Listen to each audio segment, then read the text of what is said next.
We are Project Up, and you're listening to Not Just a Kid. A precocious child whose interests are extremely varied in nature, spanning from climate change to the study of philosophy and whatnot. The list goes on when we talk about his interests. Our next speaker has come filled with a treasure trove of interesting things to talk about. And since he loves talking so much, why not hear him? We are pleased to have Darsh for the fourth episode of our podcast, Not Just a Kid.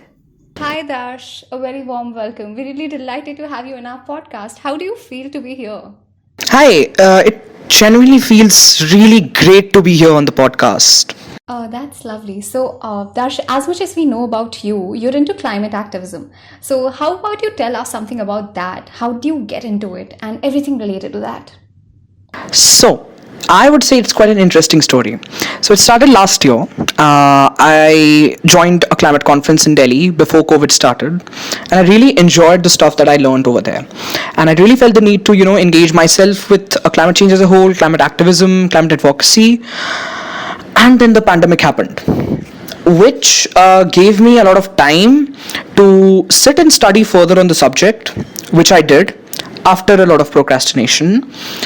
And it was fun reading about this stuff, and not exactly I would say fun, like in the starting, yes, it was fun, but soon as I realized the various factors of climate change and the various things and data stuff, it was pretty distressing. But it was also good to see that there is climate activism there, which is advocating for the utilization of solutions. And that was the point where I started to search about the groups in the area, the climate groups, and that's how I started to engage with climate change and climate activism as a whole. Oh, that's really great. I mean, I like how this interest rooted from and how you actually went ahead with it. So that's really interesting. Darsh, we've also noticed that you have a YouTube channel on which you have posted the extended version of the Lakshadweep protest. And that is a video I'm assuming that you yourself made. So let's talk about that. What is it exactly? Yes, so just a little bit of background. So when I started learning about climate change, I obviously, as any teenager does, I was obviously not learning about it each and every minute. So whenever I had free time, I gained a lot of interest in YouTube, and that too in more of the explainer content and educational content. And that's where I started to view and learn few editing skills, editing techniques, various styles. And then the Lakshadweep issue came in around the beginning of this year. And when its news came in, I realized that there is a gap in the coverage itself. It's missing out on a few points because I myself researched on it as I was a part of climate change movement at this time. So I obviously researched on it, and I realized that there are many gaps in the information being provided. So I thought that let's see if the editing skills that I have prepared myself for in the past 1 year, can I implement them? And well, I did. And that's how the Lakshadweep video came to be. Okay, so would you like to tell us something about the Lakshadweep protest? Like, what do you think was missing on the information that you got, and then your research helped you find out more about it? Yeah, so essentially the media coverage, it was focused on what is happening right now, the protest. What it was missing was a background to the protest, like the current plans also, for the reason which led to the protest. They also have a background. There was a document released few years back which led to these new laws, which is the reason behind so many people rising up and having problems and issues. And that part entirely was missing. Moreover, the ecological part of the discussion was not there. Like, how exactly is Lakshadweep Island's ecology? How exactly do the islands work? How do the different atoll and coral systems work? How will they be affected by the development plans? That was not a part of the discussion. And that was really the moment I realized that, okay, let's get on to this and work. Well, that sounds interesting, seeing the alarming situations wherein whatever was missing parts and you tried to join that. That was really interesting. So, Darsh, other than being into climate activism and making videos, what other interests do you have? I'm sure it would be very interesting. So I'm really curious to know about that. So, uh, so as I said that in the free time I started to engage with YouTube videos, watching them and learning editing styles. With that, I obviously also came across multiple subjects of history, multiple periods of history that I learned through YouTube. And earlier I had never really had an interest in history, in school at least, because school textbooks are a little weird, to be honest, and they were not really fun. But with access to YouTube, I started learning a lot and diving a lot into history, the past, different periods, different art movements. It was pretty fun. And while I was exploring my interest in history, I came across multiple historical archives, and I read some old books. And when I say old, I mean like almost ancient. I read books from the 19th century. I was not able to understand or fathom their English, but yes, it was pretty fun just looking at those brown colored pages. And that fathom was the word I used to express the English that these books used. It was pretty horrifying, but it was also pretty fun. I'm not sure if fathom is the right word to be used there. Apologies to any English teacher watching this. So yes, historical archives were pretty interesting, and I came across few books even while I was researching for the Lakshadweep video. Some from 1920s. Pretty fun. They had a lot of explanations which I was actually not able to find in many other places. So that exploration was interesting, and that just added more to my interest in history as a whole.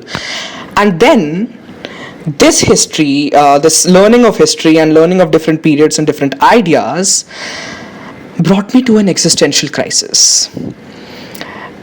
Let me elaborate on that now. So, when I was reading through different periods, it automatically transformed into multiple questions about the modern society, multiple questions about modern social structures. And as my this interest in history evolved, I also started to learn a lot about the past structures, social structures, past societies, past movements, like let's say the Renaissance or the Enlightenment. And these gave me some questions, some really huge questions about the modern society, the modern social structures, and an existential crisis, thinking about those questions. And I would say that's essentially where my interest in philosophy started to develop. For example, one question that I always have is that, will democracy survive? Because democracy is a new idea, a part of the modern age. Every age in history has ended at some point. Even the darkest ones, even the best ones, they have ended at some point. So if this one ends, what kind of end would that be? And what would be after this? Okay, this was really interesting. I love the part how your inquisitive nature made you do so intensive research that you went back to ancient books and then you did a thorough research over there. And then, of course, it led to some existential crisis also. Okay, keeping that aside, Darsh, you mentioned about your interest in philosophy also that developed. I would love to know if you have any favorite philosopher that you follow or some ideologies that you follow, something that you want to talk about that. So, philosophers. Like, I really love one philosopher, which is sort of like, he's a common interest among anyone who loves philosophy. It's Socrates, obviously. Why do I love him? Well, the best way to explain that would be that we share the same questions about democracy, and we share an existential crisis about the society. Except that he was killed by democracy. I really hope I won't be. Okay, that's really interesting. Like I like how the way you are tweaking it to you with your interests. That makes sense. So Dash, given so many varied interests that you have, where do these interests come from? I mean, you have like a lot, from one area to another, from philosophy to video editing, from climate activism to a lot of other interests. So I would love to know, where are these interests coming from? So, about my interests, I am not really sure where I get it from, because in my family at least, there has never been this sort of interest in social sciences and humanities. But maybe I can connect it to the fact that my mom was a librarian. I'm not exactly sure if I can, but let's just do it. Apart from that, when I joined the new school in class 6th, this new school had a new environment. Like it was more focused on extra activities. Sustainability was sort of like a part of the curriculum, and maybe I can say that it was there that I started developing this interest. Apart from that, maybe I can thank the algorithm of the social media things that I use, that they directed me to the side of the internet that's filled with this kind of stuff and not the weird kind of stuff, if you get me. I think I get you, but if all right, we're not going to get into it. So that makes sense. I think I get you. I think I do definitely get you. So and that's really a very beautiful explanation. I think you definitely might have gotten it from your mother, given she is a librarian. Okay, Darsh, with that, we are almost to the end of the podcast. So I'm really curious to know, has it ever been a time that you were sharing something that you wish to do in the future, or maybe like you were talking about your interests or your dreams or something like that with an adult, but you were disregarded just because of your age, and disregarded with the fact that you were a kid, when you're talking about that, any of your dream, any of your interest. So what's your take on that? And is there any message that you would like to give to the adults who actually invalidate the children's dreams like that? On a personal level, I have not really faced it much. Like, I thankfully had a more supportive environment around me.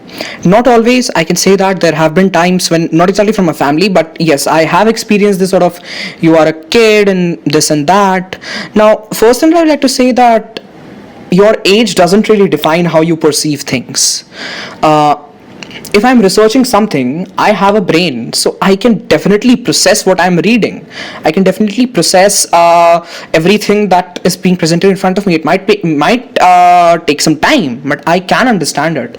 And to invalidate someone just because of their age is pretty horrible, because like age cannot really determine how much your brain functions. That's really not how. I believe that's not how biology works.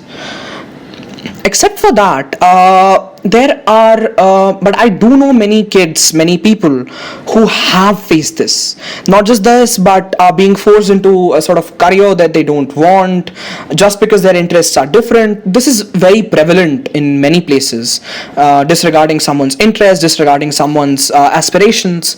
So I believe that I can't say that this must stop and it will stop the other day. But what I can say is that it really doesn't help anyone. A parent or an adult is necessarily just satisfying his own interests, their own interests, by forcing that.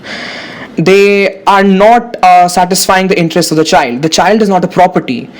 The child has their own interests. The child has their own things to explore. And when you force something into that, two very basic factors. If they would go ahead with that, they would never really feel happy about it. They're not going to be very productive in that. And second, it really helps. It really hampers someone mentally. So there is not really much of a point in doing that. And when a kid, a teenager, comes with an idea, even if it's a little absurd, because I have had absurd ideas at different times, don't invalidate it, but rather give them more information on the subject. They might be able to reform it, refine it into something more useful. And in the modern world, opportunities are expanding. They are vast, they are expanding even further. So I don't think that there would be any space where one person would not be able to practice their interests. Obviously, there are clear disparities in the society. I can say this from a very privileged position. Some people might not be able to say it for obvious reasons. We all don't come from an equal society. But whatever we can, we must be trying to, and organizations which are really into building a better society, they can work on this better in consultation with schools. So we need to transform the way we conduct kids, the way we look at their ideas, their aspirations. And I will elaborate a little more on that point with a more specific example. Now, I am not into gaming. Like, I literally am not into gaming. But I have a ton of friends who clearly are, and they are very interested in that stuff. So that is a very complicated subject in India. I don't know why. The parents brush it off as if like gaming can't be an industry or a career making thing. even though it's literally in front of us, the data, the statistics, the figures are all in front of us. It is an industry. It can help in multiple ways. You can do anything by being a gamer, you can do anything by being a game developer. And these are just two of the examples that I'm giving in this industry. So obviously I'm not saying that give them 24 hours a day to do whatever they want. That obviously hampers everything.